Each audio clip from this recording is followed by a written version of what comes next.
যাচ্ছিলাম, কিন্তু এনজিপি যেতে যেতে আমাদের রাস্তা আটকে দিয়েছিল। তো আটকে দিয়ে বললো যে 1 ঘন্টা পর আবার গাড়ি ছাড়বে। তো আমাদের ড্রাইভারটা খুবই ভালো ছিল। তো ড্রাইভারটা বললো যে আমি একটা অন্য রাস্তা দিয়ে নিয়ে যাচ্ছি, একটু এক্সট্রা পয়সা দিয়ে দেবেন।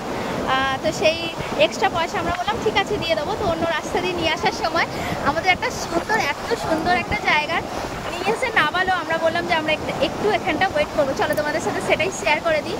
কি সুন্দর জায়গাটা, তোমরাও শুধু দেখো, জাস্ট অসাম। দেখো তিস্তা নদীর ধারে আমাদেরকে নামিয়ে দিয়েছে। দেখো তিস্তা নদীর ধারে আমরা এখানে অনেকটা মজা করলাম, বেশ সময় কাটাচ্ছি। দেখো জাস্ট দেখো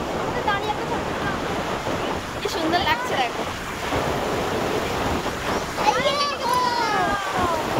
এই দেখো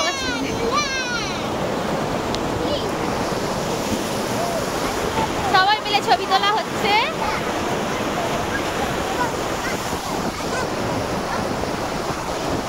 আমার পথটা কোথায় উঠে গেছে।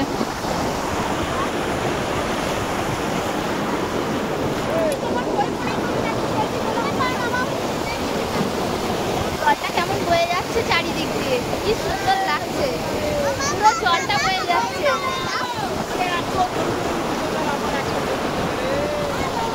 কি সুন্দর, জাস্ট ভিউটা দেখো তোমরা, শুধু জাস্ট ভিউটা দেখো। আমরা এখানেই শুধু মনে হচ্ছে যে আমরা এখানেই আরো 1 ঘন্টা কাটিয়ে দিই, কারণ আমাদের বললো যে এনজিপি যাওয়ার জন্য যে রাস্তাটা সেটা 1 ঘন্টা ওখানে ওয়েট করতে হবে। তো তা আমরা ভাবছি যে এখানেই 1 ঘন্টা কাটিয়ে দিই, এখানেই 1 ঘন্টা কাটিয়ে দিই। তাই মনে হচ্ছে যে এখানটাই আমরা 1 ঘন্টা স্টে করে যাই।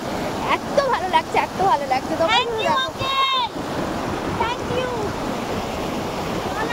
ওই যে আমাদের গাড়ির ড্রাইভার দাদা, ওই গাড়ির ড্রাইভার দাদা আমাদেরকে এখানে নামিয়ে দিয়েছে। সত্যি জাস্ট অসাম লাগছে, জাস্ট অসাম।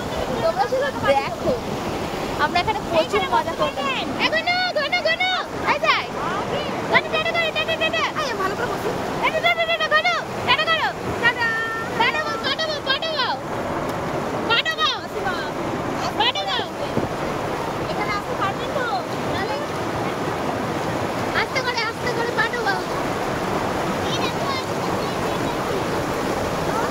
আমার শাশুড়ি ওখানে চলে গেছে, আমার ছেলে ওখানে চলে গেছে, সবাই চলে গেছে। দেখো সবাই চলে গেছে। দেখো সবাই হ্যালো বলো বাবা, হ্যালো বলো। হাই সবাই, দেখো ছবি তুলতেই ব্যস্ত সবাই, আর আমি তার মাঝখানে ভিডিওটা করে নিলাম তোমাদের জন্য। মানে কি বলবো, সত্যি অসাম লাগছে, অসাম। দেখ আমার পার্টনার ভিডিও করার, কিন্তু ভিডিও করে দিচ্ছে না আজকে। নে জলটা নিয়ে খেলা কর। বাবু বাবু ওদিকে পা দেবে না, ওদিকে পা দেবে না। জলের স্রোতটা এখানে প্রচুর প্রচুর পরিমাণে জলের স্রোত। তোমরা শুধু জলের স্রোতটা দেখো, দেখো দেখতে পাচ্ছ তোমরা জলের স্রোতটা দেখো। তোমাদেরকে একটু জুম করে দেখাচ্ছি, জলের স্রোতটা দেখো কেমন ভাবে বয়ে যাচ্ছে।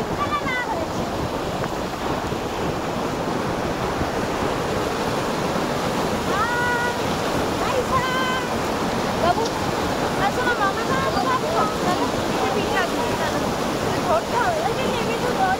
বাবু ওখানে নাচবি না, নাচবি না, নাচবি না।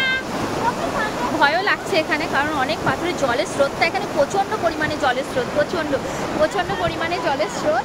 আর এখানে জলটা যেভাবে বয়ে যাচ্ছে, আর পাথরগুলো না পিছলানো হয়ে আছে। মানে পাথরের উপর, শুকনো পাথরের উপর পা দিলে ঠিক আছে, কিন্তু যে পাথরগুলো মানে জলের উপর আছে হড়কে যাচ্ছে। আবার ওখানটা হড়কে যাচ্ছিলাম বাবা, খুব সুন্দর।